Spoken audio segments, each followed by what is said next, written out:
নদী নদী সম্পর্কে আমাদের ধারণা খুবই সীমিত। নদী বলতে আমরা বুঝি একটা ছোট্ট বহমান জলের স্রোত। আমরা আপাত দৃষ্টিতে নদীকে যা দেখি, নদী কিন্তু তা একদমই নয়। একটা সুবিশাল সমুদ্র থেকে ভয়ানক হয়ে উঠতে পারে একটা স্থির এবং নিশ্চল নদী, কারণ নদীর গভীরতা সম্পর্কে আমাদের কোনো আন্দাজ থাকে না। নদী তার সাথে বয়ে নিয়ে যায় কত অজানা তথ্য, আবার নদীর অতলে রয়ে যায় কত অজানা ইতিহাস। সেই ইতিহাস যা কোনোদিন আমাদের বোধগম্য হবে না, অথবা জানতেই পারবো না। আজ আপনাদের এই এক অজানা নদীর কথাই বলবো। নমস্কার, আমি সৌগত, শুনছেন গল্পবৃক্ষ। আজ শুনবেন গি দ্য মুপাসার লেখা লাশ। গল্পটি অনুবাদ করেছেন অনিশ দাস অপু। তো মন দিয়ে শুনতে থাকুন আমাদের আজকের গল্প লাশ।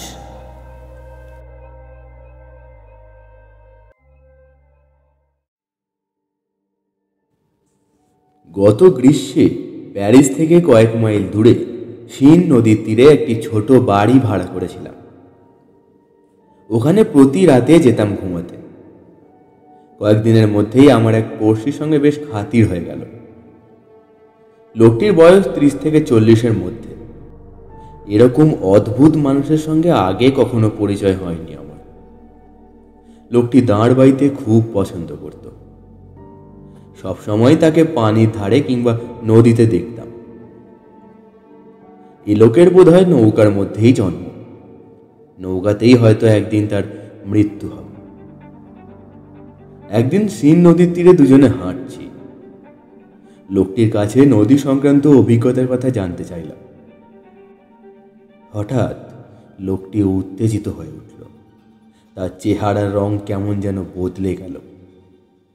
বাকপটু হয়ে উঠল সে, এবং প্রায় কবিত্ব এসে গেল তার কথাবার্তায়।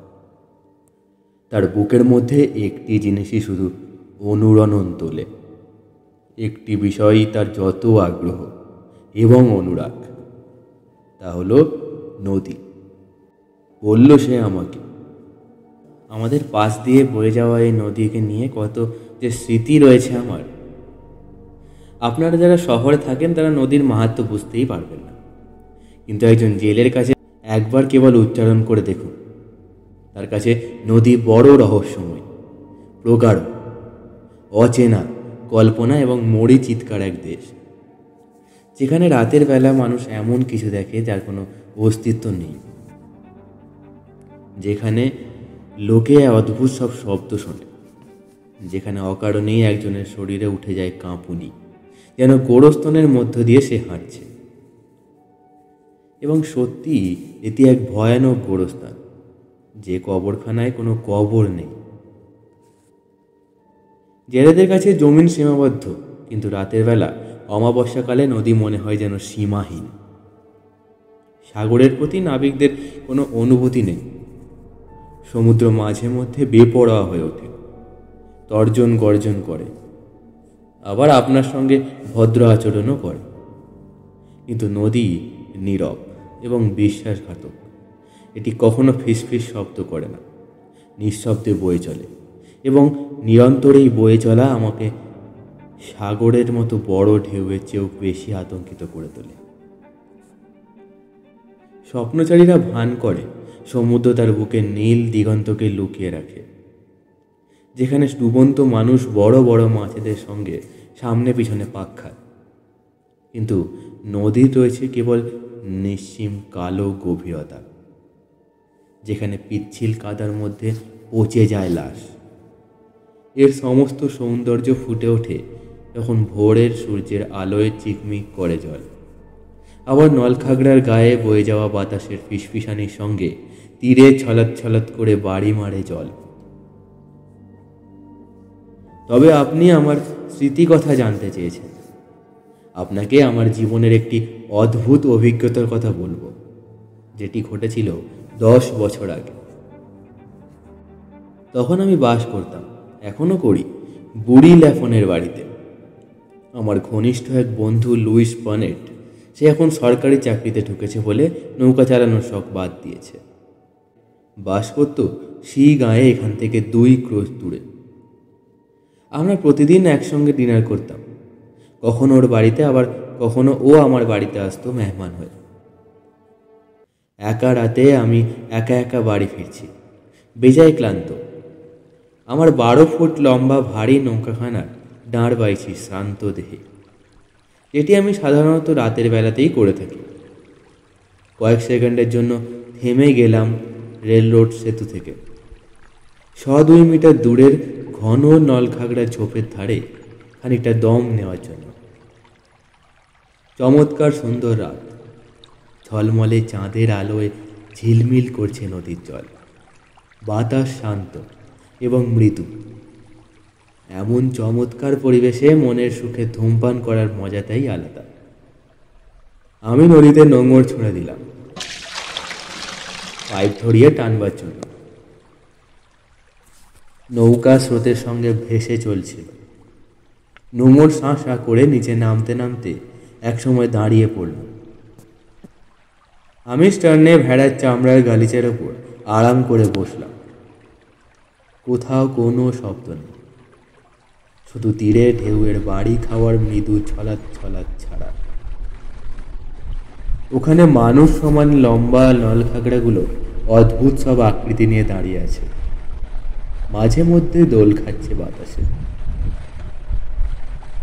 নদী একদম স্থির এবং নিশ্চল, তবে চারপাশের অস্বাভাবিক নীরবতা আমি উপভোগই করছিলাম। সকল প্রাণীকুল কোলা ব্যাঙ এবং সোনা ব্যাঙ, জলার নৌকা সঙ্গীত শিল্পী যারা চুপ করে আছে। হঠাৎ আমার ডান দিকে ঘ্যাঙর ঘ্যাং করে ডেকে উঠল একটা ব্যাঙ। চমকে উঠলাম আমি। তারপর আবার অতুট নিস্তব্ধতা। আমি আর কিছুই শুনতে পাচ্ছিলাম না। আমি ধূমপানে মনোনিবেশ করলাম। স্বভাবে অতিশয় ধূমপাই হলেও সে রাতে ধূমপান করতে পারছিলাম না। দ্বিতীয়বার পাইপে টান দেওয়ার পরেই গা কেমন গুলিয়ে উঠল। আর মুখ দিলাম না পাইপে। গুনগুনিয়ে একটি গানের সুর ভাঁজতে লাগলাম। নিজের গলার সুর নিজের কাছেই বড় বেসুরে ঠেকল। তাই আমি নৌকার তলায় হাত পা টান টান করে শুয়ে নিবিষ্ট চিত্তে আকাশ দেখতে লাগলাম। কিছুক্ষণ চুপচাপ শুয়েছিলাম।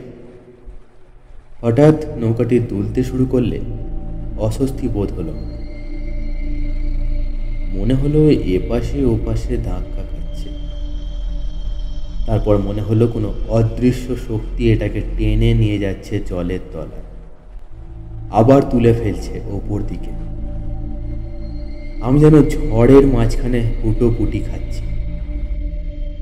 চারপাশে নানা রকম শব্দ শুনতে পাচ্ছিলাম। দারুণ চমকে গিয়ে সোজা হয়ে বসলাম।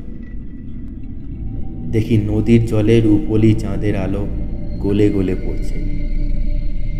সবকিছু আশ্চর্য শান্ত। আমার স্নায়ুগুলো অস্থির হয়ে উঠেছিল। ঠিক করলাম এখান থেকে চলে যাব। নোঙরে শিকল ধরে টান দিলাম। দুলে উঠল নৌকা। তখন বাধাটি সম্পর্কে সচেতন হয়ে উঠল। আমি জোরে জোরে টানতে লাগলাম শিকল, কিন্তু নোঙর তো উঠে আসে না। নদীর তলায় কোনো কিছুতে ওটা আটকে গেছে। আমি টেনেও তুলতে পারছি না।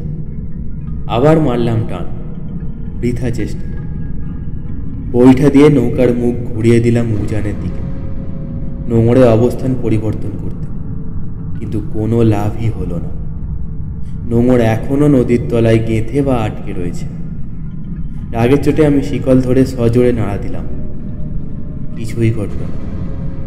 এ শিকল ছেঁড়ার সাধ্য আমার নেই, কিংবা নৌকার থেকে এটা ছুটিয়ে দিতেও পারবো না, কারণ জিনিসটা ভয়ানক ভারী এবং ওটা নৌকার গলুইতে আমার বাহুর চেয়েও মোটা কাষ্ঠক্ষত্রে সঙ্গে বল্টু দিয়ে আটকানো। তবে যেহেতু আবহাওয়া ছিল চমৎকার, তাই ভাবছিলাম আমাকে বেশিক্ষণ হয়তো অপেক্ষা করতে হবে না। কোনো না কোনো জেলে নৌকায় চোখে পড়ে যাব। আমাকে দেখলে তারা কেউ আসবে এগিয়ে সাহায্য করতে। আমার দুর্বিপাক আমাকে শান্ত করে রাখলো। আমি বসলাম এবং পাইপ, আমার সঙ্গে ব্র্যান্ডির একটি ফ্লাক্স ছিল। 2-3 গ্লাস ব্র্যান্ডি পান করলাম। প্রচুর গরম পড়েছে, প্রয়োজন হলে নক্ষত্ররাজির নিচে শুয়ে চাঁদের দিকে তাকিয়েই রাত পার করে দিতে পারব। হঠাৎ নৌকার পাশে একটা শব্দ হতে আমি দারুণ চমকে গেলাম। মাথা থেকে পা পর্যন্ত যেন শীতল স্রোতধারা বইল। কোনো সন্দেহ নেই স্রোতে ভেসে আসা কোনো কাঠের টুকরো। তবু একটা অদ্ভুত অস্থিরতা আমাকে গ্রাস করল। আমি নোঙরের শিকল চেপে ধরে প্রাণপণে টানতে লাগলাম। নোঙর স্থিরই রইল। আমি ক্লান্ত বিধ্বস্ত হয়ে বসে রইলাম। তবে ধীরে ধীরে নদী ঢেকে যাচ্ছিল ঘন সাদা কুয়াশার অবগুণ্ঠনে। জলের ওপর দিয়ে ভেসে আসছিল। আমি খাড়া হয়ে দাঁড়িয়েও না নদী না আমার পা অথবা নৌকা কিছুই দেখতে পাচ্ছিলাম না। শুধু নলখাগড়ার ডগা এবং তার পিছনে চাঁদের আলোয় স্নান সমভূমি দৃষ্টিগোচর হচ্ছিল। সেদিকে বড় বড় কালো কালো বিন্দু শটান ঊর্ধ্বমুখী। এগুলোকে ইটালিয়ান পপলার গাছের সারি। আমার কোমর পর্যন্ত ঢেকে গিয়েছিল সাদা কাপড়ের এক অদ্ভুত কুয়াশা। তখন উদ্ভট সব চিন্তা খেলছিল মাথায়। কল্পনা করছিলাম কেউ আমার নৌকায় ওঠার চেষ্টা করছে, তবে কুয়াশার কারণে কিছুই দেখতে পাচ্ছিলাম না। নদী অদৃশ্য অস্বচ্ছ কুয়াশার পর্দার আড়ালে। মনে হচ্ছিল ওই পর্দার পিছনে কিম্ভূত সব প্রাণী সাঁতরে আসছে আমার দিকে। ভয়ানক একটা অস্বস্তি ঘিরে ধরেছিল আমার। ফুলের মাঝখানে শিরশিরে একটা অনুভূতি, নিঃশ্বাস যেন বন্ধ হয়ে আসতে চাইছে। আমার মাথা ঠিকঠাক কাজ করছিল না। আমি সাঁতার কেটে পালাবার কথা ভাবছিলাম। তক্ষুনি একটা চিন্তা ভয়ে আমার অন্তরাত্মা কাঁপিয়ে দিল। দেখলাম আমি যেন হারিয়ে গিয়েছি। দুর্ভেদ্য কুয়াশার মধ্যে এদিক সেদিক ভেসে চলেছি লম্বা লম্বা ঘাস আর নলখাগড়ার মাছ দিয়ে। ভয়ে আমার গলা শুকিয়ে কাঠ। তীর দেখতে পাচ্ছি না, নৌকা খুঁজে পাচ্ছি না। এই কালো জলের অতলে কেউ আমার পা ধরে হিড়হিড় করে টেনে নামাচ্ছে। আমার আসলে আগেই উচিত ছিল সাঁতরে নদীর 500 মিটার পথ পাড়ি দিয়ে নলখাগড়া ঝোপের মধ্যে উঠে পড়া। ওখানে পায়ের নিচে মাটি থাকতো আমার। তবে আমি যত ভালো সাঁতারুই হই না কেন, 10 ভাগের মধ্যে 9 ভাগ ঝুঁকিই থাকতো নদীতে ডুবে মরার। আমি যুক্তি দিয়ে নিজেকে বোঝাতে চাইলাম। বুঝতে পারছিলাম আমার ইচ্ছা শক্তি ভয়ের বিরুদ্ধে লড়াই করতে পারবে। তবে ইচ্ছা শক্তির পাশে আরেকটি জিনিস ছিল, যেটির মধ্যে কাজ করছিল ভয়। আমি নিজেকে জিজ্ঞেস করলাম, কিসে ভয় পাচ্ছি? আমার মনের সাহসী অংশ মনের ভীরু অংশকে তীব্র ভর্ৎসনা করছিল। আমি এর আগে এত ভালোভাবে কখনো উপলব্ধি করিনি যে আমাদের মনের মধ্যে বিপরীত ধর্মী দুটো জিনিস সারাক্ষণ লড়াই করছে এবং একটি অপরটির উপর কর্তৃত্ব করতে চাইছে। এই নির্বোধ এবং ব্যাখ্যাতীত ভীতি আতঙ্কে পরিণত হলো। আমি নিশ্চল হয়ে রইলাম, চক্ষু জোড়া বিস্ফারিত, উৎকর্ণ কান। কিসের আওয়াজই বা শব্দ শুনব বলে আশা করছিলাম আমি জানি না, তবে বোধহয় ভয়ানক কিছু একটা ঘটবে বলে আশঙ্কিত ছিলাম। ওই সময় যদি কোনো মাছ জল থেকে লাফিয়ে উঠত, যা সচরাচর ঘটে, আমি বোধ করি আঁতকে উঠে অজ্ঞানী হয়ে যেতাম। তবু প্রাণপণ চেষ্টায় আমি আমার বোধ বুদ্ধি প্রায় ফিরে পেলাম। যা আমার কাছ থেকে পালিয়েই যাচ্ছে। আবারও ফ্লাস্কটি তুলে নিলাম হাতে, বড় বড় ঢুকে পান করতে লাগলাম পানীয়। তারপর একটি বুদ্ধি এলো মাথায়। আমি শরীরের সমস্ত শক্তি জড়ো করে পূর্ব পশ্চিমে উত্তর দক্ষিণে ঘুরে ঘুরে চিৎকার দিতে লাগলাম, কেউ শুনতে পাচ্ছ আমার কথা? কেউ আছো এখানে? কেউ আছো? কেউ শুনতে পাচ্ছ? গলা যখন পুরোপুরি ভেঙে গেল, চিৎকার করতে করতে চুপ হয়ে গেলাম। পাতলাম কান। অনেক দূর থেকে ভেসে এলো কুকুরের ডাক।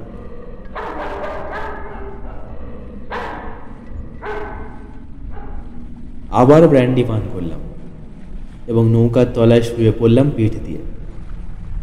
ঘন্টাখানে কিংবা 2 ঘন্টাও হতে পারে ওভাবে শুয়ে রইলাম। আমি চোখ মেলে তাকিয়ে। নানান দুঃস্বপ্ন ঘিরে থাকলো আমায়। উঠে বসার সাহস হচ্ছিল না, যদিও প্রবল একটা ইচ্ছা জাগছিল মনে।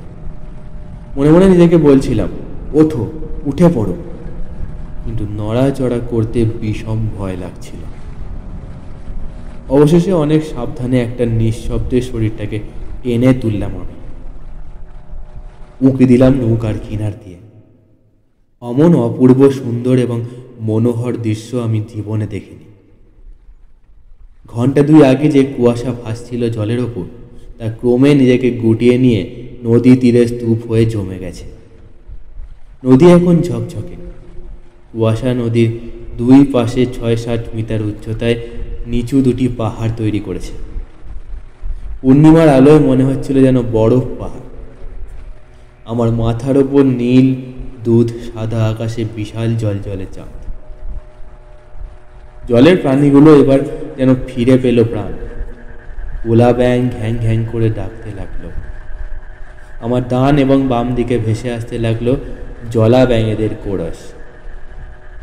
অদ্ভুত ব্যাপার, আমার আর ভয় করছিল না। ওই অপরূপ দৃশ্যপট আমার মন থেকে সমস্ত ভয় দূর করে দেয়। দৃশ্যটি কতক্ষণ দেখছি মনে নেই, কারণ এক সময় আমি ঘুমে ধুলতে থাকি। আবার চোখ মেলে দেখি চাঁদ নেই আকাশে, চারিদিকে মেঘের ভেলা। নদীর জলে ছলাৎ ছলাৎ, বাতাসের কানাকানি। শীত শীত লাগছে, নিবিড় হয়ে এসেছে আঁধার। ফ্লাক্সে যেটুকু ব্র্যান্ডি অবশিষ্ট ছিল পুরোটা গিলে নিলাম ঢকঢক করে। তারপর কম্পমান দেহে শুনতে লাগলাম নলঘাগড়ার ছোপের মধ্যে সরসর শব্দ আর নদীর ভুতুড়ে আওয়াজ। আমি চোখ কুঁচকে অন্ধকারে দেখার চেষ্টা করলাম, কিন্তু ভীষণ অন্ধকারে আমার নৌকা কিংবা নিজের হাত কিছুই দেখা যাচ্ছিল না। হাত চোখের সামনে এনেও দেখতে পাচ্ছিলাম। যা হোক, আস্তে আস্তে আঁধারের কালো পর্দাটি কেটে যেতে লাগলো। হঠাৎ মনে হলো একটা ছায়া চলে এসেছে আমার পাশে। ভয়ে চিৎকার দিলাম। সাড়া দিল একটি কণ্ঠ, একজন জেলে। আমি তার উদ্দেশ্যে হাঁক ছাড়লাম। সে এগিয়ে এলো।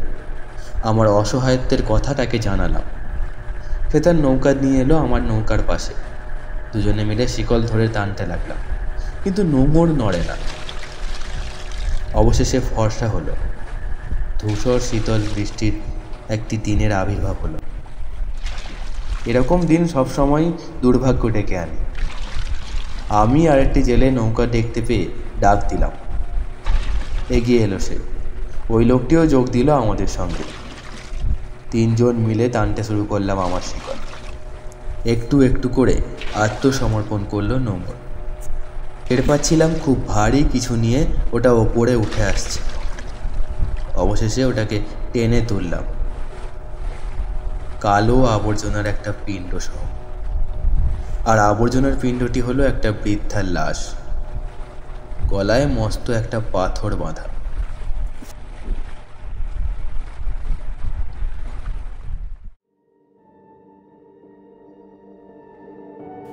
শেষ হলো আমাদের আজকের গল্প। গীতা মোপাসার লেখা লাশ। গল্প পাঠিয়েছিলাম আমি, সৌগত।